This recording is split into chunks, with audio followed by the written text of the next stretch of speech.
Chicken here, bring you another Boom Beach video. In today's video, guys, we're going to be talking about Dr. Caveman's best ability, and surprise, surprise, we're going to be taking on Imitation game and maybe even some real player, not real player bases, some PvP bases. That's their actual name. But what do you guys think it's going to be? Like, I haven't showed it just yet, but I mean, we do have warriors up, and I'm sure everybody already knows this, but the best ability, in the chicken's opinion, guys, is going to be the Ice Shield. Now, obviously, this is the best for warriors, but I'm saying this is the best in general. So I'm thinking that as with all of them at their like initial levels, it's hard to say what's going to be the best once they become maxed out. But I think for everything, Ice Shield is going to be better. I think Ice Shield is better. The only difference is I think Second Wind's probably better for Team Ed, Grand Med, Granks, whatever you want to call it, whatever Beardaholic calls that kind of stuff, guys. I think Second Wind is best for that, but I think Ice Shield's better for everything else, including Rifle Crowd, Zuka Medic, and even all Zuka. I think the Ice Shield has I think it's has a lot of variance in the way that it can be used. I think I said that right, variance. Yeah, that makes sense.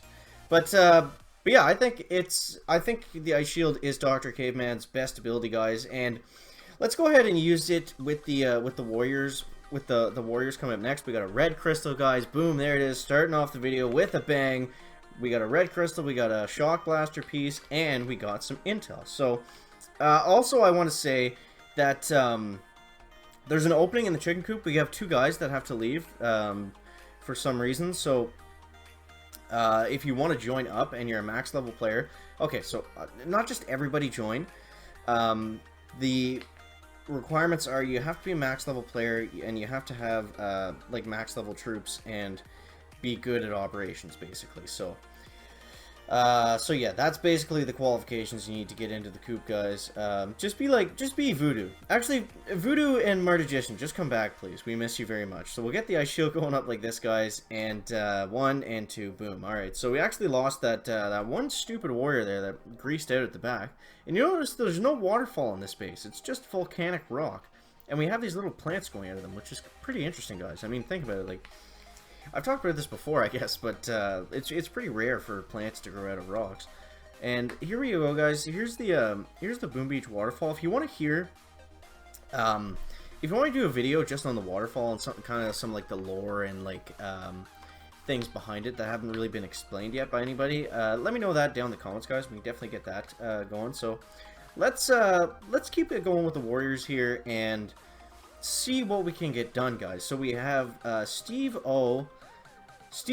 Wow, Steve-O plays Boom Beach. That's cool. The guy from Jackass with the like doesn't like mustard or whatever. Look at all the green statues, Jack. Let's give a big shout out to the commenter of the day, which is funny that I said this, and it's also Jack, and he was talking about green statues, guys. So big shout out to Jack. Steve-O has a bunch of green statues lined up for you today.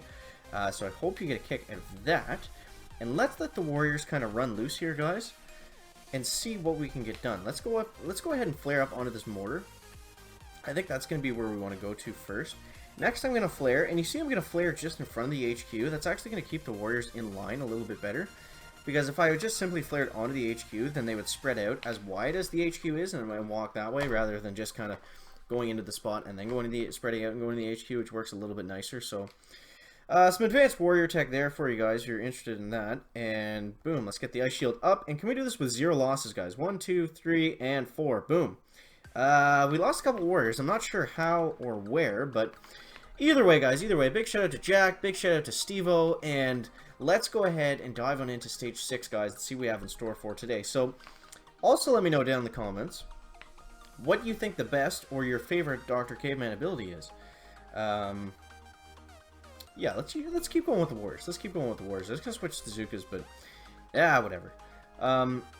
Okay, so we got kind of an interesting base here. We're gonna have to use I was gonna use the reverse chicken, but it's honestly for stage 6 in the Imitation game to bring out the reverse chicken is kind of like cheating. So we'll just go ahead and do this, guys. And fortunately, we got hit by a bunch of stuff there. So Caveman is gonna stay nice and tight to the warriors, which is exactly what we want. So we're going to go ahead and smoke up like this, and then we're going to go bang, bang, bang, bang, perfect, perfect. We hit another mine, which is good. So So yeah, whenever you have Dr. Caveman with you, it's honestly like you want to hit mines basically, so all the troops kind of come in behind you. Now if he stops there, he's gonna get wrecked. We need him to step up. No, he's done. Absolutely done, guys. Just completely roasted there. So thanks for coming out, Mr. Caveman. Didn't really get much done with you, but that's fine. We'll go ahead and shock all that stuff. Everything's going to be focused up on those critters, and we are going to blast through Imitation Game Stage 6. So for Stage 7, let's go ahead and do something a little different. Let's bring out the Ice Shield with something besides Warriors, guys. Let's do either Zukas or Rifle Crowd Zuka Medic. Let's take a quick scout at the stage here and see what it's going to be more friendly towards. Interesting. Let's try.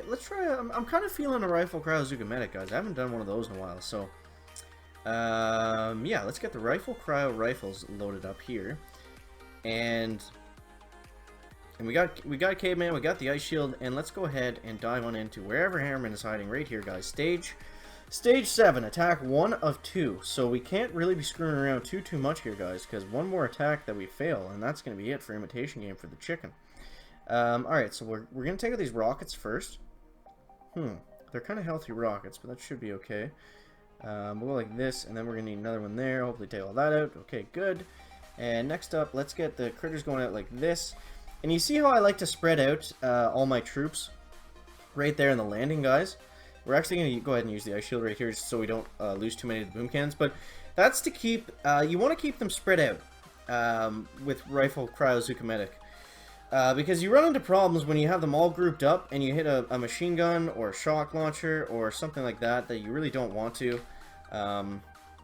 Because when you get them all shocked and stuck together, that's when you're really going to start running into problems. So we're going to go ahead and launch some critters out like this. Now, the only thing we have to worry about on this base really is how spread out these mines are. You see we're actually starting to lose some troops just straight up to these mines. And once these shock launchers go down, we can actually reflare them together a little bit just to get a little bit more value out of this Ice Shield. We're going to be fine here to go on this left side and take out that stuff there.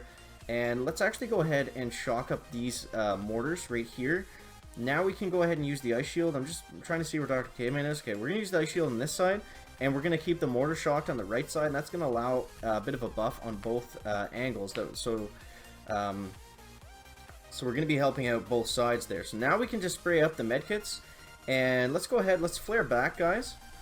Just so we don't...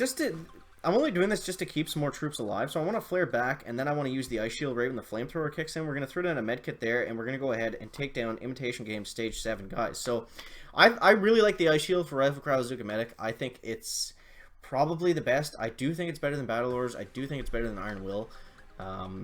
Just in my experience, they haven't been... Battle Ores kind of... It's tricky to use, because if you send them into certain instances, then they don't really... do as well as you'd want them to. Like sometimes they run up into mines or they just go too fast, right? Like it's harder to control them. But I mean, if you plan it out perfectly, yeah, sure, it can work. So let's do I hate when I have to go back to the main screen to load up my troops instead of just having it on the normal screen like it's supposed to be. So next up, guys, let's take on this base here.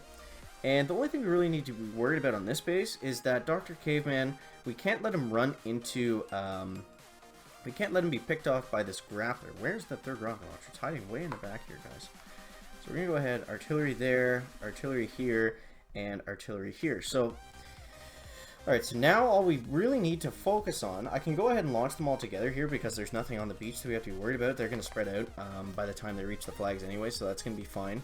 And basically all we have to be worried about here is the shock launcher on this side. And the shock launcher and the shock blaster. Other than that, we're looking pretty clean here, and I can actually shock the shock launcher and the shock blaster all in one go. So this is going to be excellent, guys.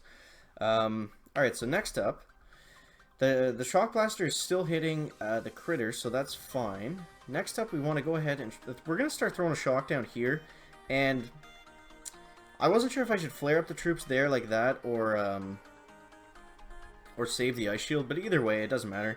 Alright, so you see, we're just overwhelming this base. It's kind of like a Hammerman style attack. Like, we're just so well spread out that that's kind of his problem. He doesn't really have a good splash damage coverage. He just has everything kind of around the HQ. This is an anti-warrior base for sure. And obviously you're going to be able to like use spread out hookah, spread out rifle crowd, Zuka medic or whatever, and get away with a lot more than you normally would. So let's go ahead, let's throw up the ice shield here so we don't lose too many extras to this flamethrower and the machine guns and stuff. Now this hot pot is going to come up, but I don't think it's actually going to be in range of any of my troops. It might kill a few riflemen, but I mean, that's a pretty poor location for a hot pot, obviously, unless you're just getting raided by warriors, which, to be fair, last week there was a ton of warrior attacks going around, guys. So make sure to let me know down below in the comments what your favorite ability with Dr. Caveman is. And guys, I should have a brand new PS4 video coming out later today at some point, I think. It's Life is Strange. It's different. It's different. So let me know what you think of that, guys. That's going to wrap up the video today. Make sure to leave a like if you found it interesting, entertaining, or informative. And we'll see you in the next one, guys. Chicken out.